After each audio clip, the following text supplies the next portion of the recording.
Shanghai में लगभग 20 वर्षों से चल रहे सेक्स ब्लैकमेल सर्कल था।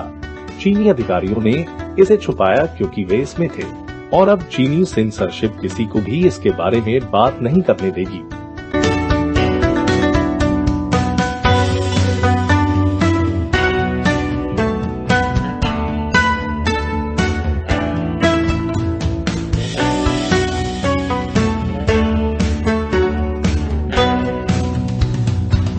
आपका स्वागत है।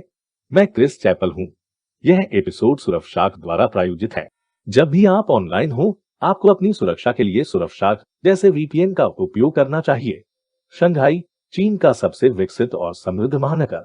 दुर्भाग्य से यह केवल सतह पर है। चमकते क्षितिज के नीचे कम्युनिस्ट पार्टी आप देखना चाहती है। यह बहुत अंधेरा और किरकिरा हो सकता है। यह तथाकथित लिटिल रेड मेंशन का मामला है, जो शंघाई के यांगपू जिले में स्थित 6 मंजिला इमारत है। मुझे पता है, यह एक हवेली की तरह ज्यादा नहीं दिखता है, और यह यहाँ से खराब हो जाता है। जैसा कि रिपोर्ट में बताया गया है, लिटिल रेड मेंशन एक ऐसी जगह है जहाँ एक छोटा दर्जी फला फूला और दर्जनों महिलाओं के बुरे सपने शुरू हुए। दर्जी का नाम झाओ फुकियांग है। झाओ जियांगसू प्रांत के एक छोटे से काउंटी से आया था। 2000 में वह दर्जी बनने के अपने चीन के सपने को पूरा करने के लिए शंघाई चले गए। आंध एक दलाल, एक बहुत ही अपमानजनक दलाल। शंघाई में उन्होंने 2 हेयर सैलून खोले। सिवाय वे वास्तव में बाल सैलून नहीं थे, वे वेश्यावृत्ति के मोर्चे थे, जो चीन में आम है। आप अपने बाल कटवाएं, फिर ब्लो ड्राई करें, फिर आपको छोड़ देना चाहिए। दर्जी से दलाल बने झाओ फुकियांग ने अपनी पत्नी के माध्यम से युवा लड़कियों की भर्ती की, जो इस क्षेत्र में एक नृत्य प्रशिक्षक के रूप में काम करती थी। झाओ कथित नौकरी के साक्षात्कार के लिए महिलाओं को अपने वेश्यालयों में ले जाता था। वह महिलाओं को सेक्स गुलामी के लिए मजबूर करता था। उसने ऐसा कैसे किया था? महिलाओं के साथ रेप, मारपीट और फिर उनकी न्यूड फोटो उनके परिवारों को भेजने की धमकी देकर। लेकिन झाओ सिर्फ आपका रन ऑफ द मिल हिंसक दलाल नहीं था, वह एक उद्यमी हिंसक दलाल था। उन्होंने जबरन उनके अंडे भी काटे और उन्हें काला बाजार में बेच दिया, जिससे कम से कम एक महिला बांझ हो गई। यह एक नैतिक रूप से भ्रष्ट लेकिन आकर्षक व्यवसाय था। झाओ बहुत सारा पैसा कमा रहा था और उसने अपने साम्राज्य का विस्तार करना शुरू कर दिया। उसने अंतर शंघाई में 1300 से अधिक दुकानों पर एकाधिकार कर लिया और उन्हें सबलेट कर दिया। और 2 दशकों के दौरान झाओ ने लगभग 1 अरब युआन कमाए। यह $150 मिलियन से अधिक है।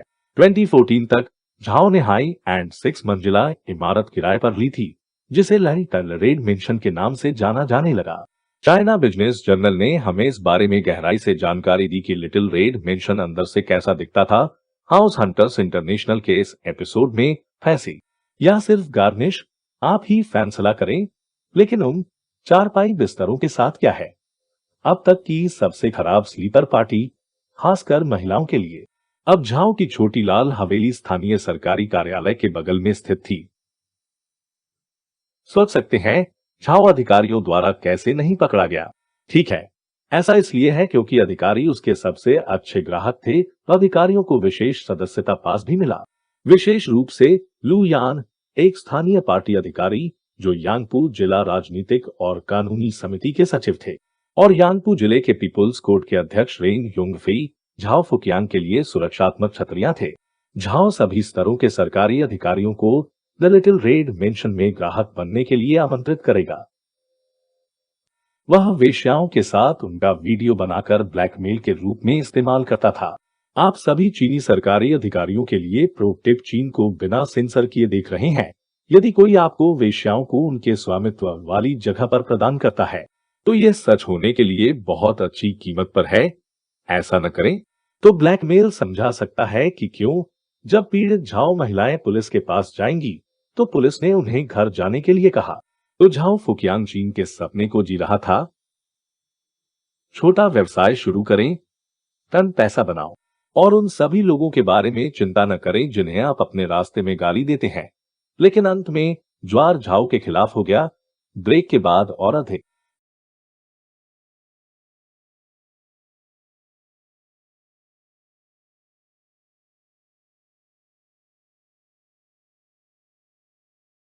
वापसी पर स्वागत है। लिटिल रेड मेंशन की पीड़ितों में से एक महिला थी जो छद्मनाम चेन कियान से जा रही थी। वह अमेरिका में पढ़ाई करके अभी चीन लौटी थी जब झाओ फुकियांग ने उसे भर्ती किया। झाओ ने चेन को उच्च वेतन के साथ एक ऑपरेशन विशेषज्ञ के रूप में नौकरी की पेशकश की थी, लेकिन उसे जल्द ही पता चला कि वास्तव में यह काम नहीं था। रिपोर्ट में बताया गया है कि कैसे 2017 में झाओ ने चेन को बैंक के चक्कर लगाने के लिए बाहर जाने दिया। तभी वह पुलिस को झाओ फुकियांग की रिपोर्ट करने की कोशिश करेगी। जवाब में पुलिस चेन से पूछेगी, या आपके और झाओ फुकियांग के बीच अच्छे संबंध नहीं है? यह कहने का एक और तरीका है, इसे हर किसी के लिए बर्बाद मत करो। यह 2019 तक नहीं था कि चीन की कम्युनिस्ट पार्टी की केंद्रीय समिति द्वारा शंघाई में भेजी गई Airtel triad and devil supervisory team द्वारा एक नृत्य शिक्षक द्वारा जारी किए गए एक रिपोर्ट पत्र की खोज की गई थी। उस समय सीसीपी सक्रिय रूप से गैंगस्टरों पर नकेल कस रही थी और झाओ फुकियांग के भयानक और बुरे कामों को उजागर करने में सक्षम थे। तो पृथ्वी पर 2019 तक केंद्रीय अधिकारियों को आखिरकार ये महसूस करने में क्यों समय लगा कि क्या हो रहा है? अच्छा, ऐसा नहीं हुआ। बहुत सारे लोग इसके बारे में जानते हैं, लेकिन स्थानीय अधिकारी झाओ की रक्षा कर रहे थे। याद रहे, झाओ ने उनका ब्लैकमेल वीडियो बनाया था, लेकिन यह शंघाई में हुआ। शंघाई लंबे समय से पूर्व चीनी नेता और पावर टॉड जियांग जेमिन से जुड़े गुट का गढ़ रहा है और शी जिनपिंग जियांग के साथ चल रहे राजनीतिक सत्ता संघर्ष में है।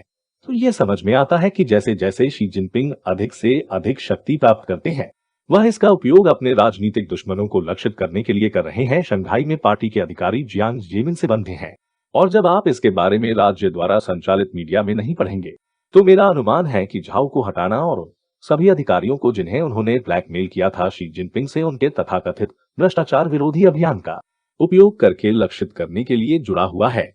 जियांग जेमिन के लोग, और इस अभियान में झाओ फुकियांग को गिरफ्तार किया गया था। हालांकि मैं वास्तव में हुड की व्याख्या नहीं कर सकता। सितंबर 2020 में शंघाई की एक अदालत ने झाओ को 2 साल के निलंबन के साथ मौत की सजा सुनाई। वह आमतौर पर जेल में जीवन के लिए परिवर्तित हो जाता है, और लू यान और रेन युंगफी सहित 10 से अधिक स्थानीय अधिकारियों और राज्य के स्वामित्व वाले उद्यम कर्मियों को रिश्वत और अन्य अपराधों के लिए 1 से 17 साल के बीच की सजा सुनाई गई थी। और फिर इस महीने की शुरुआत में विषय फिर से आने लगा। चीनी सोशल मीडिया प्लेटफॉर्म वीबो पर शीर्ष ट्रेंडिंग खोजों में से एक बन गया। यह विषय वीबो पर 15 मिनट के भीतर लगभग 600 मिलियन हिट तक पहुंच गया। तभी चीनी सेंसर ने इसे ब्लॉक कर दिया। इसके बाद चाइना बिजनेस जर्नल ने उन सभी तस्वीरों को प्रकाशित किया जो अंदर से लिटिल रेड मेंशन की तरह दिखती थी। फिर उनकी कहानी उतारी गई और अन्य मीडिया भी कहानी में गोता लगा रहे थे। उन लेखों और रिपोर्टों को भी मिटा दिया गया। मेरा मतलब है, राजनीतिक सत्ता संघर्ष के हिस्से के रूप में केंद्रीय अधिकारियों के लिए बड़े पैमाने पर सेक्स और ब्लैकमेल रिंग को हटाना एक बात है, लेकिन अगर जनता इसके बारे में बात करती है तो यह पूरी तरह से अस्वीकार्य है। अब कोई फर्क नहीं पड़ता कि चीन में कितनी भ्रष्ट चीजें हैं और वर्तमान नेतृत्व कितना भी इस पर नकेल कसने की कसम खाता है। वे अभी भी नियंत्रित करने जा रहे हैं कि सार्वजनिक रूप से क्या चर्चा की जा सकती है, और वे नहीं चाहेंगे कि आप कल्पना करें कि झाओ फुकियांग की वेश्यावृत्ति की अंगूठी बाल्टी में सिर्फ एक बूंद थी। चीन भर में हो रही सभी भयानक चीजों के बीच इससे चीन के लोगों की भावनाओं को ठेस पहुंचेगी, इन लोगों की तरह। और इस एपिसोड को सर्फशार्क ने प्रायोजित किया है, क्योंकि यदि आप निरंतर निगरानी में रहते हुए थक गए हैं, तो कम से कम आप अपनी इंटरनेट गतिविधि को वीपीएन जैसे सर्फशार्क के साथ छिपा सकते हैं। सर्फशार्क में अचूक एन्क्रिप्शन और सबसे सुरक्षित वीपीएन प्रोटोकॉल है। आईपी और डीएनएस रिसाव संरक्षण के साथ सरकार यह नहीं बता सकती है कि आप वास्तव में कहां से जुड़ रहे हैं, और न ही आपका इंटरनेट सेवा प्रदाता। और आप जो ऑनलाइन करते हैं उसका लॉग न रखकर भी सर्फशार्क आपकी सुरक्षा करता है। इसीलिए जब भी आप इंटरनेट पर जाते हैं तो सर्फशार्क जैसे वीपीएन का उपयोग करना अपनी सुरक्षा का एक महत्वपूर्ण हिस्सा है। इसलिए सर्फशार्क का प्रयोग करें, और सिर्फ एक सर्फशार्क खाते से आप जितने चाहें उतने डिवाइस कनेक्ट कर सकते हैं। तो इसे आजमाएं। सर्फशार्क के पास अभी एक विशेष हॉलिडे सीजन डील चल रही है, जिसमें 2 साल की योजना पर 83% की छूट और 4 अतिरिक्त महीने मुफ्त शामिल है। सर्फशार्क.com अनसेंसर्ड पर जाएं और उनके सौदे को प्राप्त करने के लिए अनसेंसर्ड कोड का उपयोग करें, जिसमें 4 अतिरिक्त महीने मुफ्त में शामिल है। नीचे दिए गए विवरण में लिंक का प्रयोग करें। बार फिर, मैं क्रिस चैपल हूं।